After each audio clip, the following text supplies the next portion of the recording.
Ang angkan ng Uchiha ay isa sa mga iginagalang na angkan sa bayang ito na nagluwal ng maraming mahuhusay na ninja.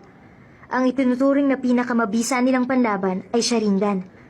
Kapag nagigising ito, isang espesyal na marka ang lalabas sa kanilang mata at gamit yon, ang lahat ng taijutsu, genjutsu at ninjutsu ay nakikita nila. At mas makapangyarihan pa ron ay ang tinatawag nilang Mangekyo Sharingan na may iba pang marka. Ang Sharingan? Kaya rin kayang gamitin ni Papa ang sandatang yun? Ang Sharingan ay nagigising kapag dumadaan sa matinding hirap ang may taglay nito. Ang paghihirap na tinatanggap ng isip ay nagiging kakaibang chakrang nakakaapekto sa optic nerves. At dahil doon, lumalabas ang Sharingan sa mata. Ang angkan ng Uchiha, sanhi ng isang malaking sakuna, ay halos naubusan ng mga miyembro.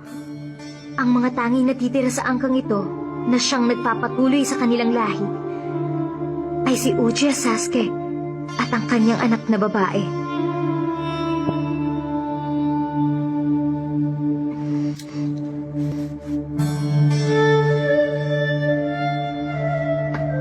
Makikisuyo po.